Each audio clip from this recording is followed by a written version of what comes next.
Salam alaikum. Hello, hello, hello. Likely to discuss about the second part of the psychiatry. Start with a stem. A 23-year-old man with schizophrenia. He has some sort of symptom like voice warning about secret government agent who are hunting him. He is actually that means he has actually hallucination. He is on olanzapine, but as olanzapine cause obesity, so he switches this drug in risperidone. We know that risperidone causes hyperprolactinemia, but he is under control with this risperidone, and he has shown much more improvement with this risperidone. He is hospitalized. He has been hospitalized 3 times in the past 2 years, and he improves rapidly after taking risperidone. But problem is here there is nobody to take care of. So he need such kind of drug which is long acting. So in that particular case, we should give long acting injectable antipsychotic like long-acting risperidone. Why is an effective strategy for breaking the cycle of repetitive hospitalization. Why we haven't choose the clozapine? We know that clozapine causes for those people who are on clozapine, he has to or she has to monitor closely because clozapine causes agranulocytosis. So it's a second generation very good drug, superior efficacy, but it is used in treatment resistant schizophrenia. But he is under control with these risperidone, so clozapine is a bad choice. So in that case, long-acting antipsychotic are administered intramuscularly every weeks to months to eliminating the need for daily oral medication. This is the target. Both first generation haloperidol, flufenazine, and second generation risperidone, paliperidone, olanzapine, and aripiprazole antipsychotic are available in long acting injectable. These two groups of drug can be given. Patients with unstable illness who live alone and have poor social support system poured inside, they they are the good candidates of these long acting injectables. These medication can be administered on an outpatient basis with the support of assertive community treatment program. We have been chose close up in why I have already discussed you about. So this patient is not the good candidate for this close up. Now, next thing, encephalitis. That means autoimmune encephalitis. A 24-year-old man is brought to the emergency department with the complaints of behavioral change. Despite repeated reassurance from Despite repeated reassurance from his boss, she continued to fixate on losing her job and had difficulty in sleeping. He has constant thought that he will lose her job. Most recently, she became convinced that her employer was trying to harm her and stop going to work. The patient has been increasingly forgetful over the past week and was briefly unable to recognize well-known friends that came to visit her. Earlier today, her roommate noticed that the patient staring blankly and smacking her lips rhythmically for about a minute while they watched television. An incidental 2 centimeter right-sided ovarian mass is present. This is high yield. That that ovarian teratoma is visualized on ultrasound 2 months ago. Patient is having an ovarian teratoma, and there are some other psychiatric problem. There are some other uh, there are some other problems like the left hand is clenched and the left wrist is held in sustained flexion. Mild rigidity is noted in the upper extremity and deep tendon reflex are 3 plus throughout and her gait is normal. There is rigidity, there is increased deep tendon reflex, and she appears to responding the internal stimuli and mumbles to herself during examination what should be the thing. If psychiatric symptoms like anxiety, psychosis, insomnia, autonomic instability like hyperthermia, hypertension, tachycardia, cognitive impairment, rigidity, hyperreflection, dystonia, and a focal seizure after a flu-like prodrome in the setting of ovarian teratoma. This is strongly suggestive of anti-NMDA receptor encephalitis. He has an ovarian teratoma and this type of psychiatric problem, some sort of hyperthermia, autonomic instability, some cognitive impairment. There is rigidity, 3 plus rigidity. There is so my diagnosis should be anti-NMDA receptor encephalitis.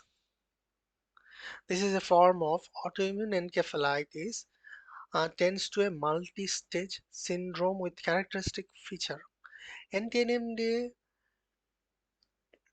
NA receptor encephalitis has a median age of 21 and it is 4 times common in women whom more than 50% have ovarian teratoma.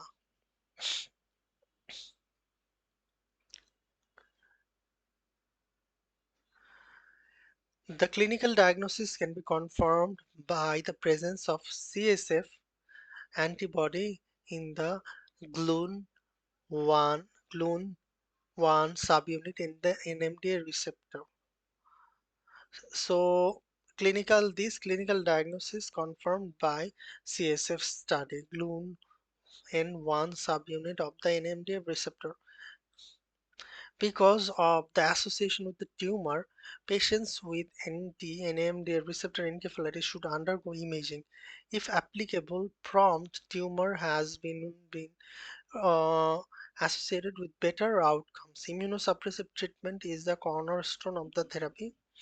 Recovery is often slow. 4 of the 5 patients recover minimal sequelae within 2 years. Minimal sequelae within 2 years.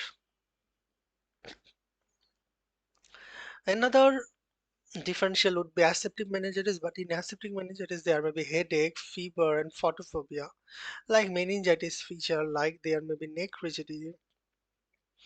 Another differential would be Huntington, as he has some sort of movement problem, but Huntington has a specific cuneiform movement, and usually ovarian teratoma is not seen in Huntington. It is more likely case of anti-NMDA receptor encephalitis. Suppose this question is a very now I would like to discuss about a very interesting question. 14-year-old girl brought to the emergency department after throwing a notebook at her teacher, rambling about bats on the ceiling and trying to run out of the school. Medical history is significant for asthma, for which she uses albuterol as needed, and ADHD for which she takes extended release mixed amphetamine salt on school days. There has been no recent change in the patient's medication. Family history is significant. Uh, Family history is significant for Graves' disease in her mother and schizophrenia in her maternal aunt. The patient says there are pets everywhere. The stem makes you think that this may be a psychiatric problem. They can hurt me now that all sorts are involved. She's alert but appears fearful, distracted, and makes poor eye contact. Several weeks ago, the patient is missing multiple days of school and did not want to go with his friends. She has also experienced headache, poor concentration. He has headache, poor concentration. Temperature is normal, blood pressure is normal, but, but, but, when you do CVC, their platelet count is low. Platelet count is low, and there is 2 plus protein. How it is possible? There is presence of RBC2 in the urine. Urinary RBC, 2 plus protein, low platelet, and some sort of psychiatric problem. Think about a female, think about SLE. The acute onset psychosis in child or adolescent is rare, and it is essential to rule out medical or substance use conditions that are potentially reversible. The patient's history of uh, arthalgia, psychosis, thrombocytopenia, hematuria, and proteinuria is concerning about SLE. So this patient came with the problem of neuropsychiatric disorder, the acute onset of psychosis in a child. Acute onset of psychosis in a child or adolescent is rare. So underlying SLE should be ruled out. Underlying SLE should be ruled out because SLE may come with neuropsychiatric manifestation like seizure, like headache, like peripheral neuropathy, like stroke and chorea from movement.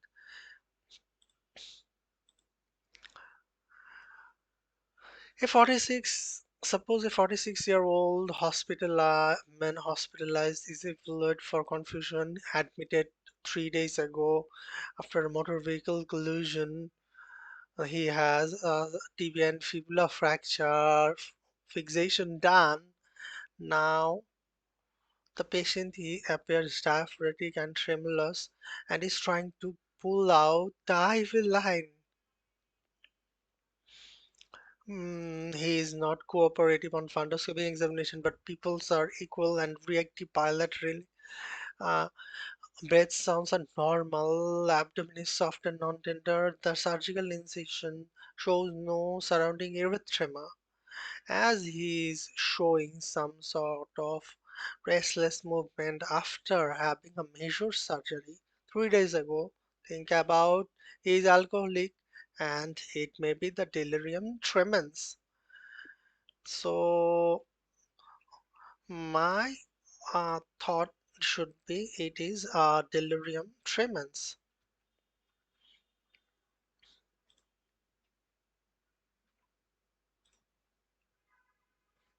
We know that in delirium tremens, if it is mild withdrawal, usually happens in 6 to 24 hour. Anxiety, insomnia, tremor, diaphoresis, palpitation, GI upset, and intake orientation. There may be seizure in 12 to 48 hours.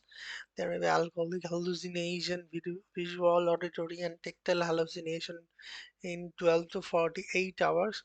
There may be delirium tremens in 48 to 96 hours.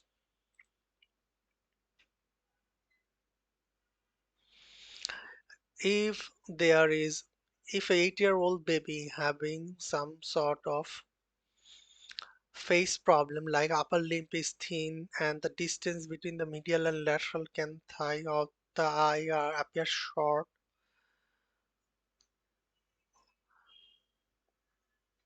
the patient um, There is small palpable fissure. Uh, Other problem is the patient is in the third grade, but his math and reading skill is like the first grade level. So there is a developmental delay, and head circumference is less than 3 percentile, and other physical examination cheerful patient with epicanthic fold and upturned nose. Epicanthic fold and upturned nose. So this type of feature in an 8-year-old baby, think about prenatal substance abuse. That means he might have fetal alcohol syndrome. In fetal alcohol syndrome, there may be facial dysraphism, there may be growth problem, there may be neurobehavioral problem. In facial, uh, in facial dysmorphism, there is smooth philtrum, thin vermilion border, smooth philtrum, thin vermilion border, and a small palpable fissure. Height, weight, and head circumference. Height, weight, and head circumference less than 10 percentile. There may be developmental delay. There may be microcephaly, cognitive impairment, behavioral issues, and seizures. He has might have railroad track ears, small palpable fissure, epicanthic fold, low nasal bridge, upturned nose, upturned nose, and thin vermilion border, and smooth philtrum. This is all about the fetal alcohol syndrome. In suppose a 18-month-old girl brought to the emergency department after having a seizure in a daycare. On physical examination, the patient makes eye contact with the examiner but speaks no words. He has a lurking gait. He has a lurking gait. And another thing is the she suddenly fell and start shaking. Suddenly fell, start shaking. Her mother says that my daughter used to say mama, papa, babble, but began to talk less in the past few months. He began to talk less in the past few months. So my diagnosis should be it may be the Rett syndrome. So there is seizure, there is autistic feature, uh, a normal development until 6 to 18 months followed by regression. Rates is regression. It's a rare progressive neurological disorder, MECP2 mutation on X chromosome, affect mostly girls. There is normal development until age 18, until age 6 to 18 months, normal development until age 6 to 18 months, followed by regression. Mm, Loss of speech, loss of purposeful hand use, loss of purposeful, there may be hand wringing, head deceleration, seizure, some sort of autistic problem, sleep disturbance, and in here you should do DNA analysis. Why? For MECP2 mutation, for MECP2 mutation. This is Rett syndrome. This is Rett syndrome. uh, Another differential would be Lesch-Nyhan. In Lesch-Nyhan, there is developmental delayed milestone hypotonia dystonia, but in Lesch-Nyhan there is hyperorality, aggressive behavior is present, but not in this patient.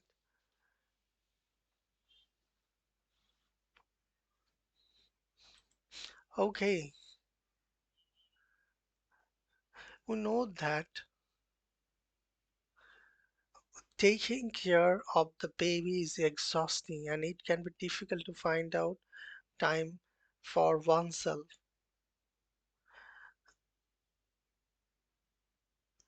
Have you been experiencing any feeling or hopelessness? If such kind of feeling happens woman, in a postpartum woman, think about what? Think about postpartum depression. And the delivery happened 3 weeks ago. Uh, so think about postpartum blue is 40 to 80%, postpartum depression 8 to 15%, and postpartum psychosis 0.1 to 0.2%. In postpartum blue is usually 2 to 3 days and is resolved within 14 days. If it is happened 4 to 6 weeks and can be up to 1 year, it may be postpartum depression. And it, in here there is 2 weeks of moderate to severe depression and sleep or appetite disturbance, low energy, psychomotor changes, guilt, concentration difficulty, and suicidal ideation. In postpartum psychosis, it should be days to weeks. There may be delusion, hallucination, thought, disorganized, and bizarre behavior. Now, suppose a patient, 45-year-old man, is having hydrocodone and acetaminophen. That means he is on opioid, but he should refill her opioid every 30 days, 60 pill. That means twice daily pill. But uh, he came to the physician, uh, and there is only 15 days passed, but there is only 10 pills left. Urine drugs test confirms the absence of opioid and other tested drug. What should be the thing we need to do? Random pill counts, urine drug screening are commonly used in chronic opioid therapy. Identify the opioid misuse. Sometimes there may be the opioid seller. Some people sells these opioid, which is called opioid diversion. This fine, as there is less pill, he should have 15 days pill left, but there is only 10 pills left. So think about the opioid misuse, including opioid diversion. Some people sell opioid in the outside market for making money. In this patient with a remote injury, well-controlled pain despite no opioid use, negative urine drug skin result, and a high suspicion for opioid diversion, and further prescription should be suspended.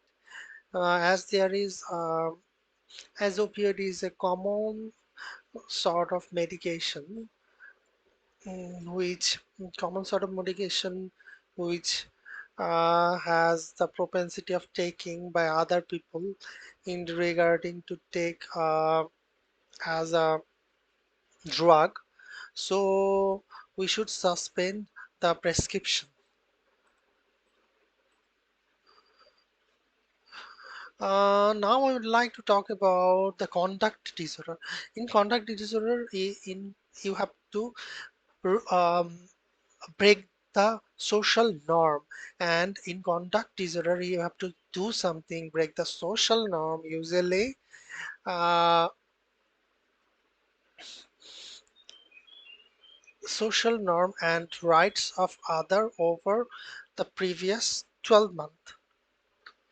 So in conduct disorder you have to break the social norm. There is aggression, cruelty toward people, animal.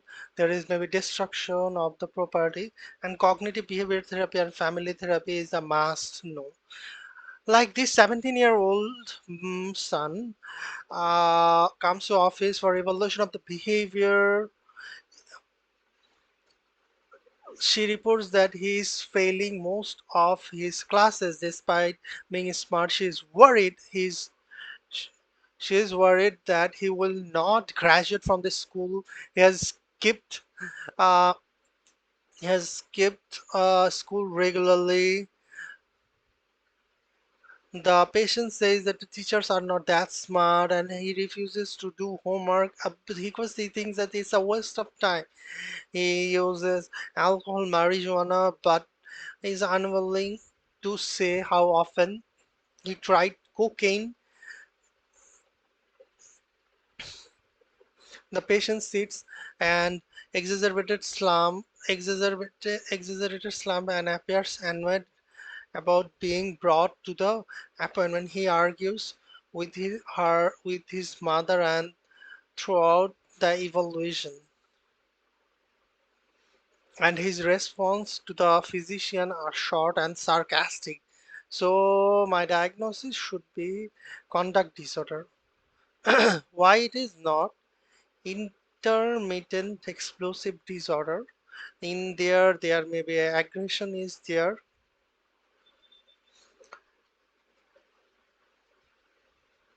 However, they do not have the other features of conduct disorder like theft, like truancy, like deceit, and this behavior is not premeditated or intended to defy rules or gain advantage over others.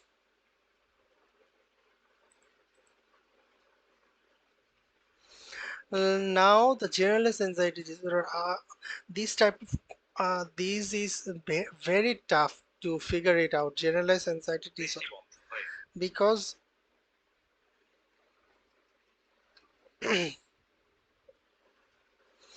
a generalized anxiety disorder is excessive, uncontrollable worry more than 6 months.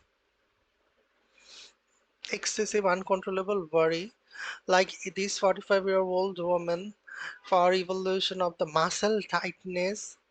She has previously Mm, she was previously stay at home, but now he found a new job. Uh, he spent most of her time seated at desk. The patient is eh, stressed and fatigued since he started working and cannot get through the day without feeling overwhelmed. The patient thinking about finds herself thinking about anything but work.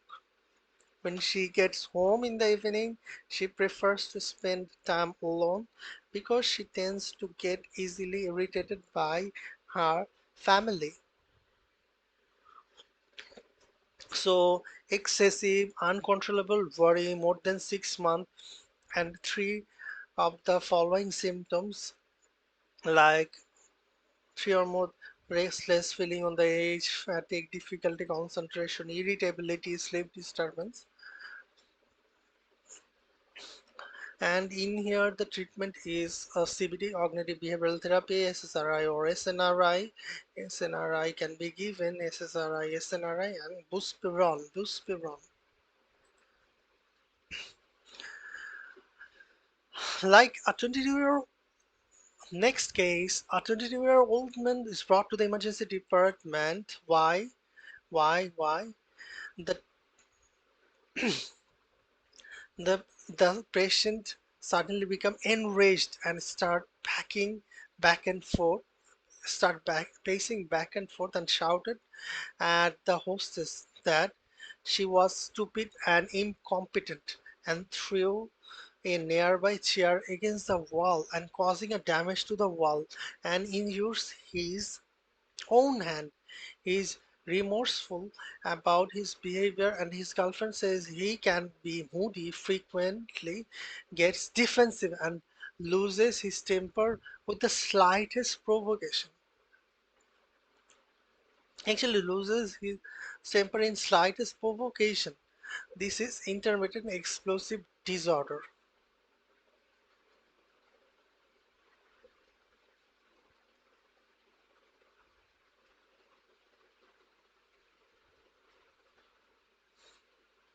This is intermittent explosive disorder.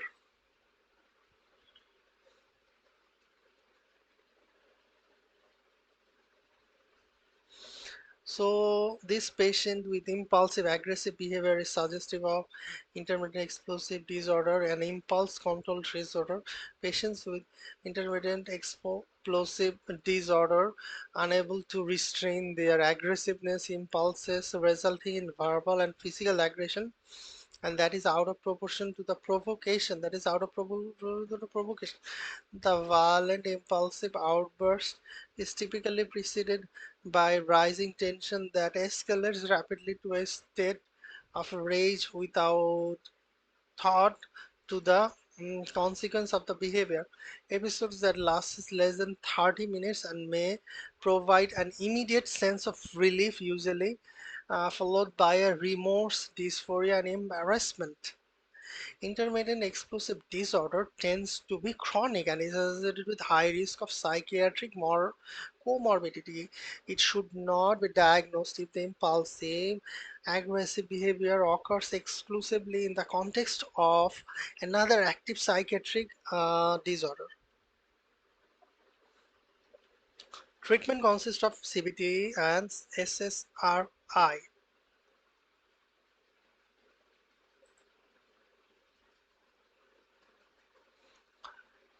79-year-old woman comes to you, yearly checkup. She has difficulty in falling asleep. Difficulty in falling asleep. Just does so uh, most evening while sitting and watching television. She gets total 6.5 and 7 hours sleep and often wakes 1 to 2 times to go to bathroom. Returning to sleep within 10 to 15 minutes. The patient's husband says that she snores softly but reports no breathing pauses. That means he has no sleep apnea. He reports that persistent anxiety. She reports no persistent anxiety or depression. He, she is on good appetite. Medical condition is osteoporosis and arthritis. Taking ibuprofen and alendronate. In addition to sleep hygiene education, which of the following you should give? You should give reassurance because uh, this sleep pattern is consistent with uh, normal aging. Changes in sleep architecture that occur in age include increased nighttime sleep onset latency, decreased REM latency, and decreased slow wave sleep, decreased RAM, decreased slow wave, and increased nighttime sleep onset latency. Patient can experience decreased total sleep time, nocturnal awakening, reduced sleep during early morning hours, and daytime napping, and reduced daytime sleep latency as seen in this patient. Due to this change, elderly patient may experience difficulty falling asleep and maintaining sleep. First of all, reassurance, then cognitive behavioral therapy should be used first. And pharmacotherapy is generally limited to short-term management. 4-year-old girl is brought to the emergency picky eating.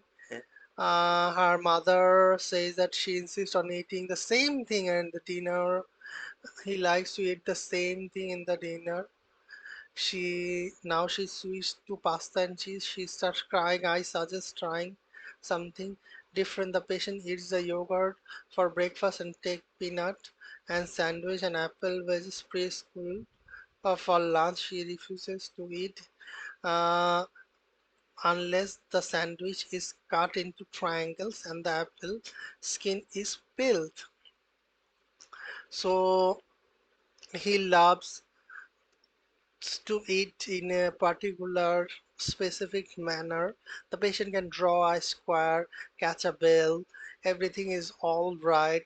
Intermittent eye contact with the physician. When he asked about her favorite food, she smiles and tells a story about how owls are the smallest animal in the forest. It's a normal child development. Picky eating is normal.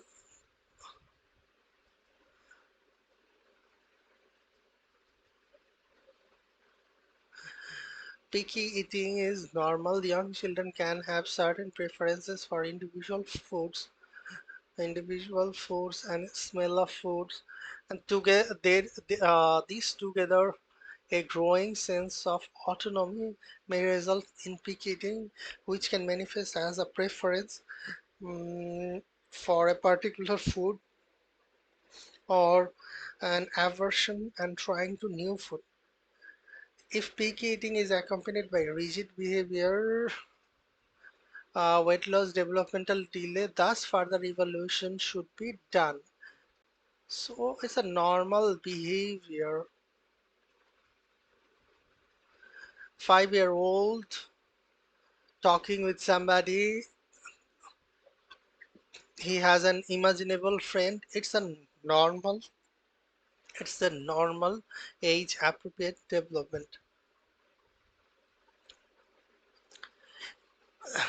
The girls believe that the magic wand can directly influence events around her and a characteristic magical thinking. During this phase, this type of a normal phase of cognitive development in child age 2 to 7. During this phase, the child often combined with fantasy element taken from the toys and entertainment with real life event. They can have strong beliefs in the magical powers of object and existence of imaginary character, tooth fairy, fantasy character, and imaginary friends. The girls believe that she deliberately caused her father's injury by forgetting her wand is also an example of an egocentric thinking that characterized normal cognitive development during these years. Young children often see an event it releases themselves. The girl should be reassured. mm, Her behavior there is no way to cause her father accident. The patient should be reassured that magical thinking is a normal developmental age that may help children to face their fears, resolve conflicts, and develop their imagination and creative thinking.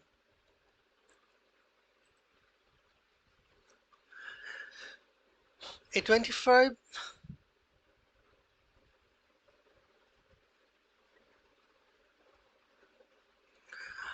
now 25-year-old woman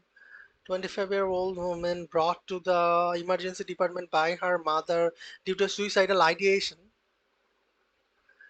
The mother found her in the bathroom holding a razor blade in the wrist and saying that it I might as well as did. Her mother says that she started a new relationship and thought that she was a soulmate, but they did not but they got an argument. Few days later, they broke up.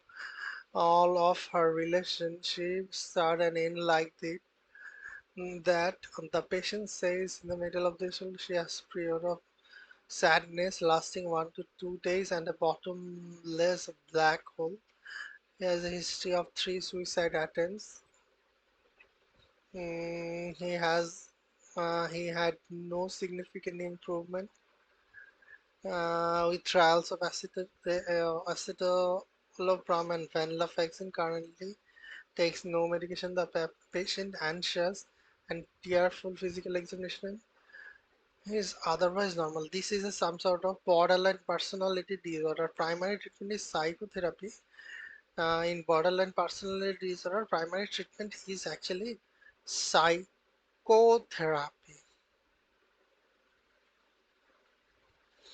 In borderline personality disorder, there is a pervasive pattern There is pervasive pattern of unstable relationship, self-image, unstable relationship, self-image and affects and mark impulsivity with five or more than five of the following feature. Frantic effort to avoid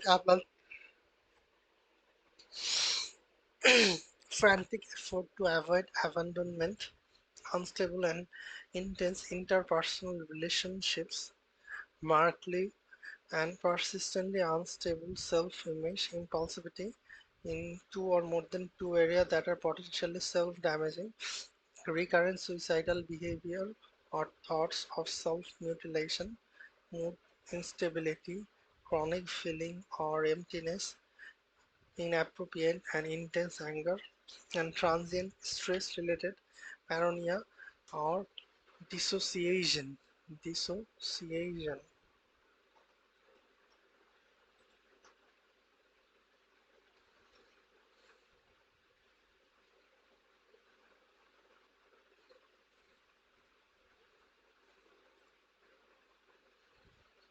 Okay, a 59-year-old woman comes to the office due to an upper respiratory symptoms 3 days ago. The patient is angry with the physician refused. She arrives an hour late for her appointment and lies about the reason and blaming it on emergency at work. The patient is angry that the physician refused to prescribe antibiotic for her over the phone, and she paces at the reception desk and insisting that the office staff work her into schedule because I am very busy but must be seen immediately. She mentions that her previous physician always made her time for her. Patient is a successful businessman and recently divorced. During the visit, she experiences uh, irritation and having to talk time of her busy day to come to the appointment and admits of being under stress at work. The patient then talks at length about feeling depressed because of child no longer want to see her even though she is a great mother. She is upset that her daughter recently cancelled plan to visit in order to help a friend who was a near fatal motor vehicle collision. The patient has no significant family history, no significant medical history. Family history is notable for major depressive disorder in her mother. Which of the following is the best explanation for this patient's behavior? This is narcissistic personality disorder. No, this is narcissistic personality disorder. DSM-5 personality disorder. Paranoid, suspicious, distrustful, and hyper-vigilant.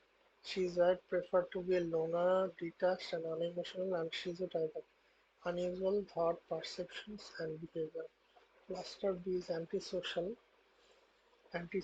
borderline, histrionic, and narcissistic. Antisocial, borderline, histrionic, and narcissistic. And cluster C is anxious or fearful, avoidant, dependent and obsessive compulsive, avoidant dependent and obsessive compulsive.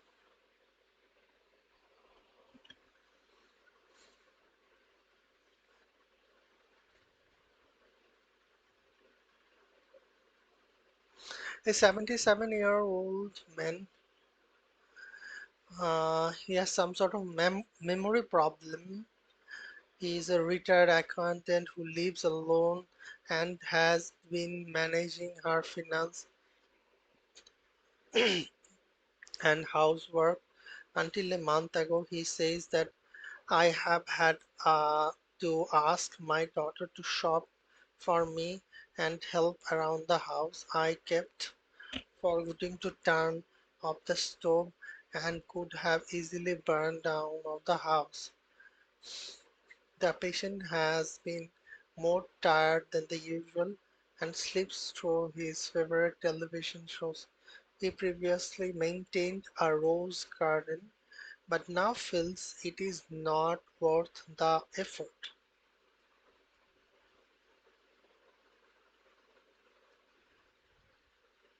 Physical examination TSH is normal.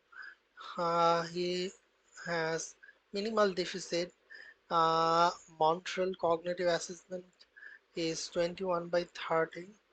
So he has some sort of major depressive disorder, and this major depressive disorder can cause such symptoms.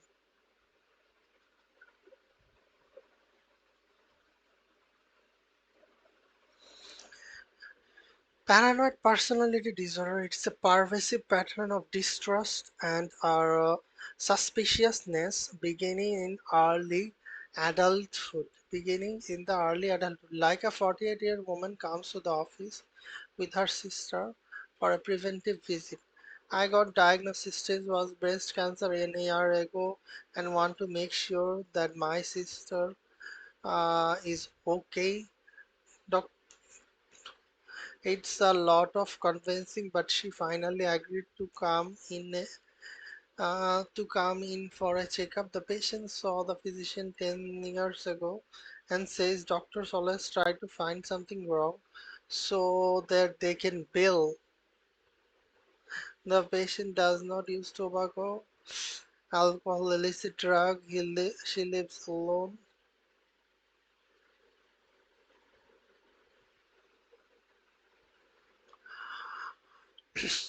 He has some sort of baggy clothing and her hair is unkempt. Her gaze is fixated to the physician. Her affect is constricted, constricted. This is some sort of paranoid personality disorder. In a paranoid personality disorder, there is pervasive pattern of distrust and a suspiciousness beginning in the early adulthood and occurring in a variety of settings. No clear delusion. No clear delusion. And one of it is delusional disorder, schizophrenia, schizotypal disorder.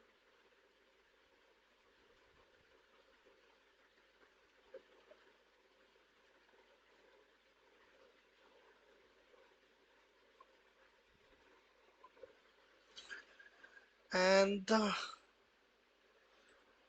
final part of this question is gender dysphoria. That means experiences, persistent experience, or 6 months of incongruence between the assigned and felt gender. Desires to be another gender, dislikes own anatomy, and desires sexual traits of another gender, believes feelings, reactions of another gender, feels insignificant and distressed, distress impairment.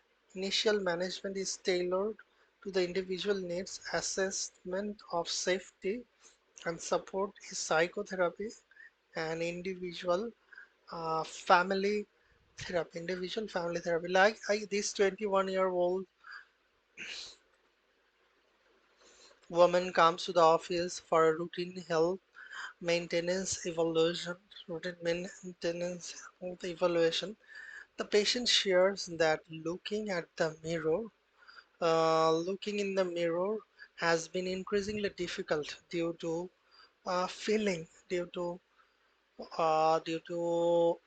feeling upset about how my breasts look.